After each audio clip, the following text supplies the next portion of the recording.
अस्सलाम वालेकुम वरहमतुल्लाहि वबरकातुहू। तो बच्चों बह पे वीडियो लेक्चरस खैर मकदम कर आज class 6th geography chapter number 7 पर्न चूँकि फोरमुत अमिक क्वेश्चन आंसर्स कर गोडनिक क्वेश्चन टाइट बच्चों यह name the major physical divisions of India अमिक answer the major physical divisions of India are the great Himalaya the great northern plain the great Indian desert the coastal plains the peninsular and the last is the islands. Question number 2 go bro. India shares the boundary with 7 countries. Name the India Hindustan emission boundary रला 7 countries इनका हमको नाम लिखना है। तो पहला है Pakistan, Afghanistan, Nepal, Bhutan, China, Bangladesh and Myanmar. ठीक है ना बच्चों, ठीक है bro.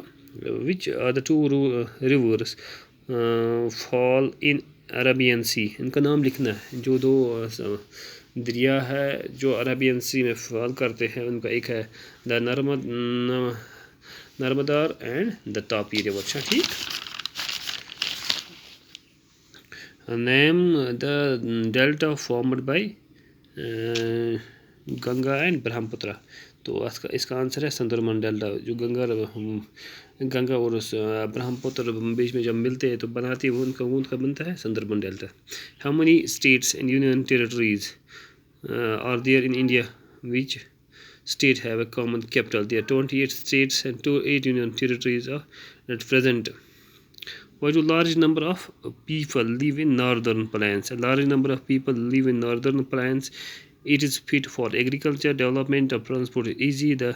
And there are employment opportunities towards easily available agro-based industries have developed. यहाँ पर क्या है कि नॉर्दर्न प्लेन्स में लोग ज़्यादा पसंद करते क्यों रहने सकते। एक ये है कि एग्रीकल्चर के लिए फिर वो एरिया सबसे बेहतर है। अगर हम देखें ट्रांसपोर्टेशन इजीली है वहाँ पर, वाटर अवेलेबिलिटी भी है। जब ऐसी चीज़ें अवेलेबल होती है तो लोग ज़्यादा पसंद करते हैं इन जगहों पे रहना। Why is Lakshadweep known as coral islands. Lakshadweep is known as coral island because the skeleton of poles have piled up from the islands. ठीक है ना। पत टिक द करेक्ट आंसर्स गोडनिक खाली जाए लिखित में थोमुत। तो इथे पे फिल इन द ब्लैंक्स ये भी मैंने लिख के रखे हैं। तो आपको इसको नोट करना अपनी कॉपी पे, फिर जाके इसको याद करना। ठीक है ना बच्चों। अस्सलाम।